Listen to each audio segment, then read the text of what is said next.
Talisay City Health Office nagpatabang sa mga barangay officials pagpangita niadtong mga nagpabakuna na sa first dose apan wa na mibalik alang sa second dose. Base sa data nga gamay pa kaayo ang nagpa-second dose itandi sa nagpa-first dose samtang adunay laing gipangandaman ang lokal nga kagamhanan.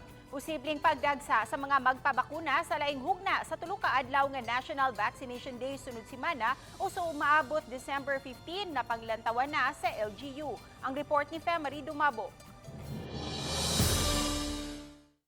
Sa gahapon nga data, moabot na sa 141,150 ang nakadawat sa first dose sa dakbayan sa Talisay, kundulan na sa 80% sa ilang gitinguhang nga populasyon nga mabakunahan.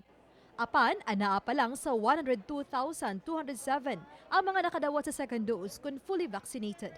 Gilagway ni Dr. Lino Alanzado, ang Talisay City Health Officer, nga gamay ra ang maong gidaghanon sa mga nakapa-second dose. Probably nalang gihapon ng fear, no? And also, basig maglisod na sa sila balik sa area kung layo man siya kay kadto magud nga mga time nga nakakuha tag katong mga taas-taas nga first dose kay nagbarangay to barangay, nagsitio to sitio ta. So after that, wala namin nakabalik dayon para sa second dose nila dito sa Purok. So matong among ahagon sila nga bisag layo-layo adto lang gihapon ta. Samtang gipangandaman na usab sa Talisay City LGU ang laing tulo ka mga adlaw nga national vaccination nga magsugod karong Disyembre 15.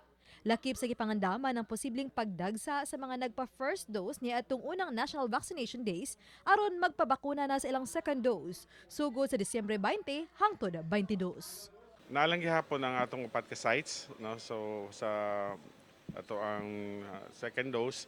Pero ang katulang nausab is ang katong sa Talisay City College ug sa Dumlog magbutang nami og isa ka vaccination sites diha sa Talisay Elementary School. So with the help sa mga personnel from DepEd. Uban ni Philip Patricio Grod Prado, ako si Femari Dumabok.